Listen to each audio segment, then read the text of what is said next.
Hello दोस्तों, मैं आशीष कुमार स्वागत करता हूं आपके अपने यूट्यूब चैनल ए के जीनियस नॉलेज पर। आज के इस वीडियो पर देखेंगे फिजिक्स के जो कि हर एक एग्जाम के लिए मोस्ट इंपॉर्टेंट क्वेश्चंस हैं।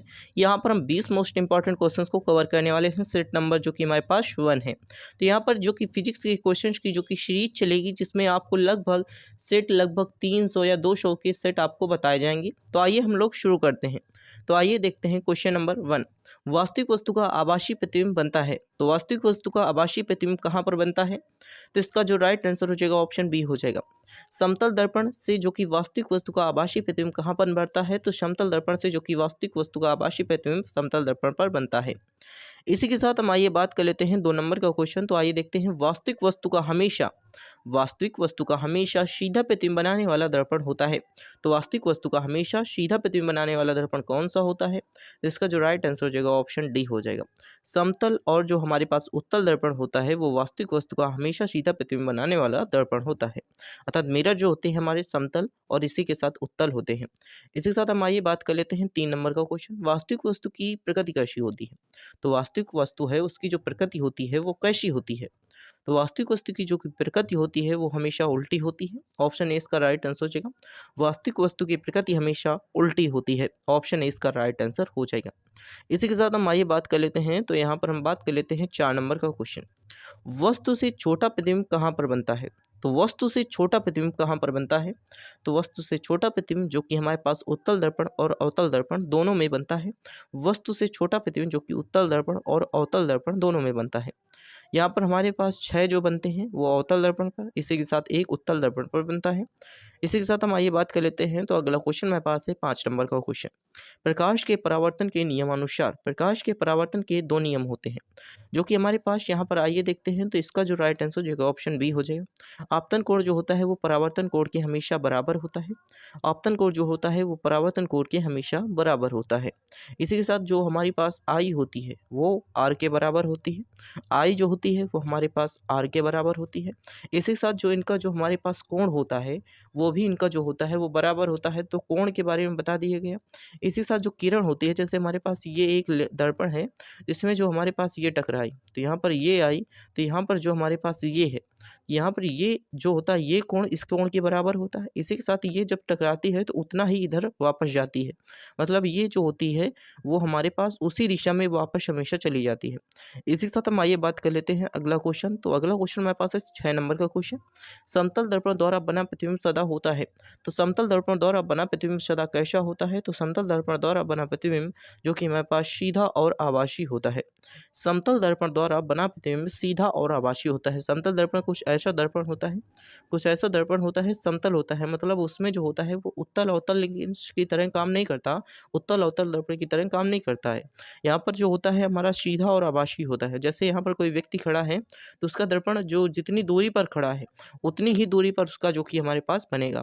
जितना बड़ा जितना छोटा जितना मतलब उसकी साइज के आधार पर ही वहाँ पर जो कि मतलब यहाँ पर देखें तो समतल दर्पण से जितनी दूरी हम जाते जाएंगे उतना ही हमारे पास हमारा वो होगा प्रतिबिंब जो कि छोटा बनता चला जाएगा।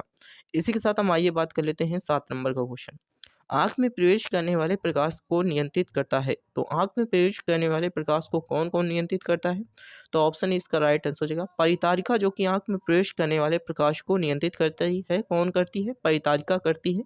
ऑप्शन इसका राइट आंसर हो जाएगा। इसी के साथ हम आइए बात कर लेते हैं यहाँ पर 8 नंबर का क्वेश्चन। सूर्योदय एवं सूर्यास्त के समय प्रकाश का जो सूर्य होता है वो कैसा दिखाई देता है? तो देखिए सूर्योदय एवं सूर्यास्त के समय प्रकाश कैसा दिखाई देता है, यहाँ पर ये क्वेश्चन पूछा गया है। तो गोलाकार गलत हो जाएगा, घनाकार गलत हो जाएगा, अंडाकार गलत हो जाएगा। अंडाकार कुछ ऐसा होता है, लेकिन यहाँ पर अगर हम देखें चपटा तो ये चपटा कुछ ऐसा होता है, मतलब जैसे कि हमारे पास चपटा ये, तो यहाँ पर ऐसा ही सूर्योदय एवं सूर्यास्त के समय ऐसा ही जो कि हमारे पास दिखाई देता है।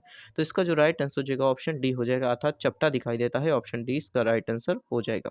इसी के साथ हम आइए बात कर लेते हैं अगला क्वेश्चन।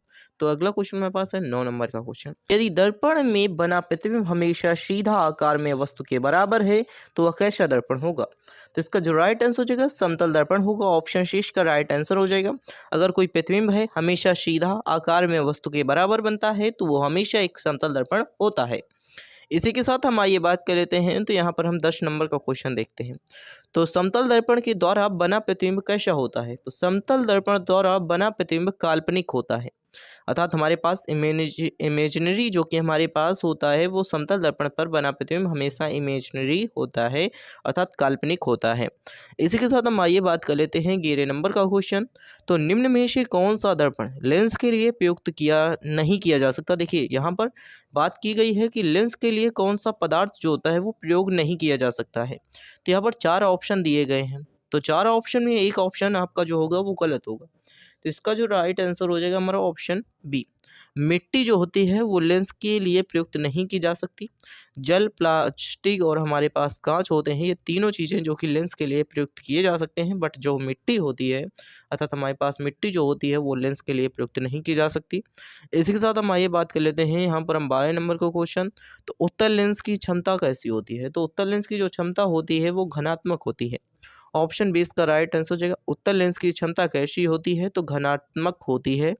इसी के साथ हम आइए बात कर लेते हैं, तो यहाँ पर हम बात कर लें तो 13 नंबर का क्वेश्चन हमारे पास है, लेंस की क्षमता का एसआई मात्रक कैसा होता है? तो लेंस की क्षमता का जो कि एसआई मात्रक कैसा होता है? तो इसका जो राइट आंसर हो जाएगा डायरेक्टर। ऑप्शन सी इसका राइट आंसर हो जाएगा। लेंस की क्षमता का जो कि एसआई मात्रक डायरेक्टर होता है।